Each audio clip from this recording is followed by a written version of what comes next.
According to the Muslim belief and Islamic scholarly accounts, the revelation of the Quran to the Islamic prophet Muhammad began in 610 AD. This is when we first hear of the God Allah and worshiping to him. But what many people don't know is that Allah is actually connected to Satan, Baal, as well as the coming Antichrist. And by the end of this video, I believe you'll see that Allah is not only associated with them, but actually is them. We'll start off with Allah's connection to Satan. In Islam, it is said that Allah has 99 names. Actually, when looking into it, he has over 99 different references.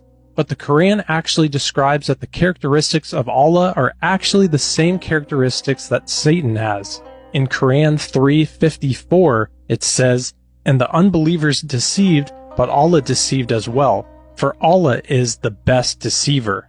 Revelation 12:9, written 600 years before that verse in the Quran. "And the great dragon was cast out, that serpent of old called the devil and Satan, who deceives the whole world. He was cast to the earth, and his angels were cast out with him."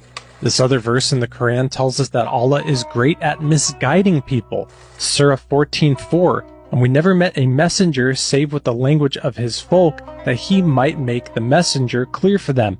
Then Allah sendeth whom he will astray, and guideth whom he will. He is the mighty and wise." Here's what the Bible has to say about an entity that is good at misguiding people. 2 Corinthians 11:14-15, "And no wonder, for Satan himself disguises himself as an angel of light. So it is no surprise if his servants also disguise themselves as servants of righteousness. Their end will correspond to their deeds." If Allah is out there misguiding people, then he's tempting them away from the truth. James 1:13 tells us, "Let no one say when he is tempted, I am tempted by God. For God cannot be tempted by evil, nor does he himself tempt anyone."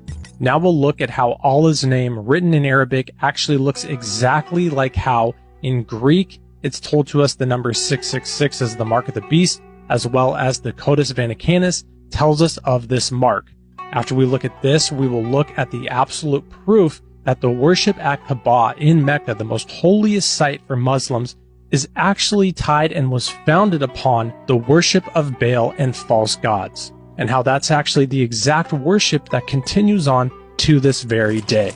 When I first saw the Codex Vaticanus, I was literally shocked because I could read the text. It was Arabic. And as I look at it, it had these, what thought these symbols, this and this, in a very kind of circular way, you know. And then you had this symbol. All right? Now this is an Arabic word. You can film it and ask an Arab, what is that word? Bism, in the name of. And this word, you can ask any Arab what that word is. Bism Allah, in the name of Allah, was on that badge that people put in their foreheads as John documented what he saw on the godly video. God showed him. And that will be the symbol of Islam, which is the two swords. That is a symbol in Saudi Arabia. It's a symbol of Islam from the eons of time. When he references the godly video, he's talking about the vision that John had when he wrote the book of Revelation. Again, here you can see the Codex Vaticanus, how that is the exact similar looking name to the name of Allah, as well as when we look at the Greek number for 666, it's practically identical. And if that wasn't enough to connect Allah to the Antichrist, we can do it even more so. 1 John 2, verse 22. "Who is a liar but he that denieth that Jesus is the Christ? He is Antichrist, that denieth the Father and the Son." The Bible tells us anyone who denies Jesus as the Son of God is an Antichrist. What does the Quran have to say about that? There's over 13 verses in the Quran that say that God does not have a son. Here's just two of them. "And say, Praise to Allah, who has not taken a son and has had no partner in his dominion and has no need of a protector out of weakness, and glorify him with great glorification. And to warn those who say, Allah has taken no son." This brings us back now in history to the beginning of Kaaba and Mecca, the most holiest site for Muslims, And we can actually see how there's a connection here to Baal worship. And not only that, but the worship of Baal is the worship of Satan. Jesus tells us this himself. We'll connect this all right now. Kaaba is the holiest and most sacred site to Muslims in the city of Mecca, which is of the utmost importance to Islam. A pilgrimage to this site is a duty that must be done by Muslims at least once in their lifetime. This is what Muslims believe as to how Kaaba began. Mecca is also significant because it is considered the first place on earth that God Almighty was worshipped alone. And so, it was at that very spot that Abraham and his son Ishmael built the first house of worship for God. When Abraham and Ishmael had finished building the sacred house, there was still one brick that had to be put in its place. And so, Abraham sent his son Ishmael off to find a unique stone that he could put there.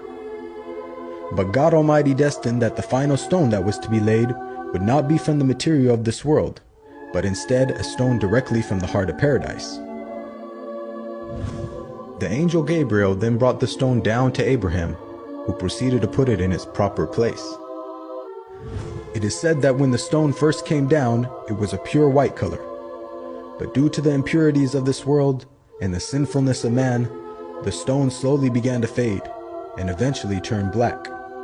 This is the story that Islam teaches, but what they don't tell you is that this site was going on way before they started worshiping Allah, and what it was a house and a place of worship of false idols. Hundreds of years before Muhammad was even alive, someone by the name Amr went off to a distant land, found an idol, and brought it back to Mecca. They set it up at Kaaba, and they began to worship false idols there. Amr was so impressed by all that he had seen that before leaving, he asked if he could take one of the idols back home with him. The people agreed, and so Amr took the idol and placed it along with the other goods and merchandise in his caravan.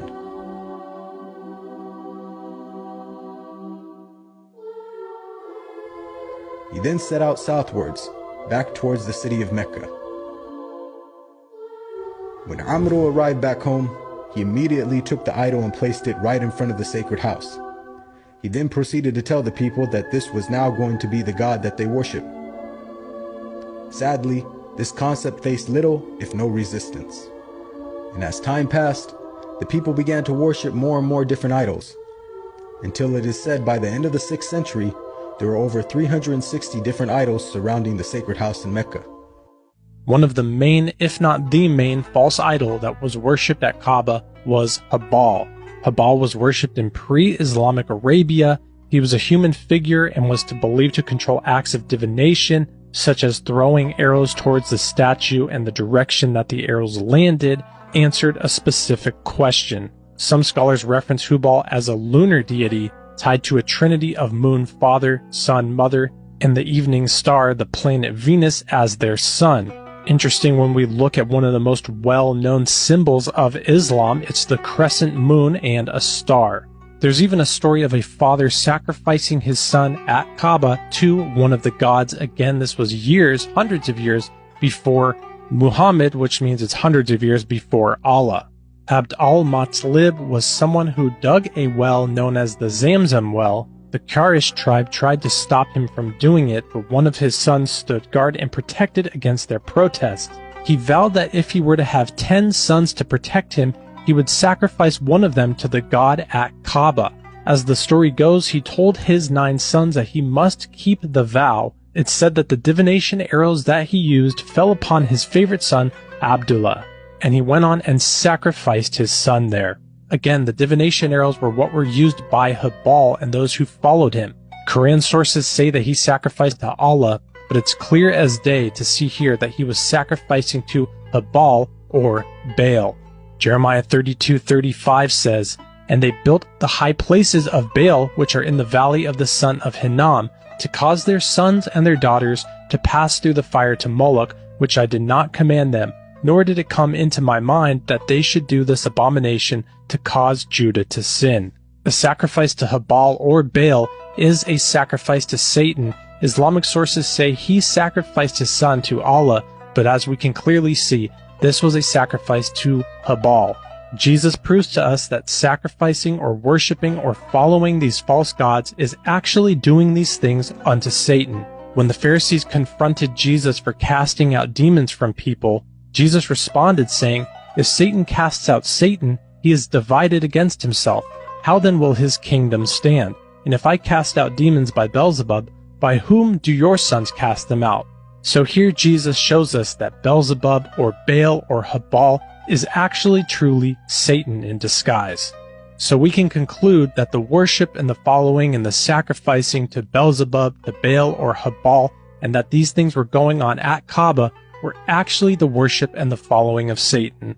That's exactly who originally and continually are being worshipped at Kaaba at Mecca. According to Islam, Muhammad was the last and the greatest prophet who taught everything about Islam and about the Quran, but he himself even said that he doesn't know if Allah is the truth. In Quran 34 verse 24, "Say, O Muhammad, to these proselytes and pagans, who gives you provision from the heavens and the earth?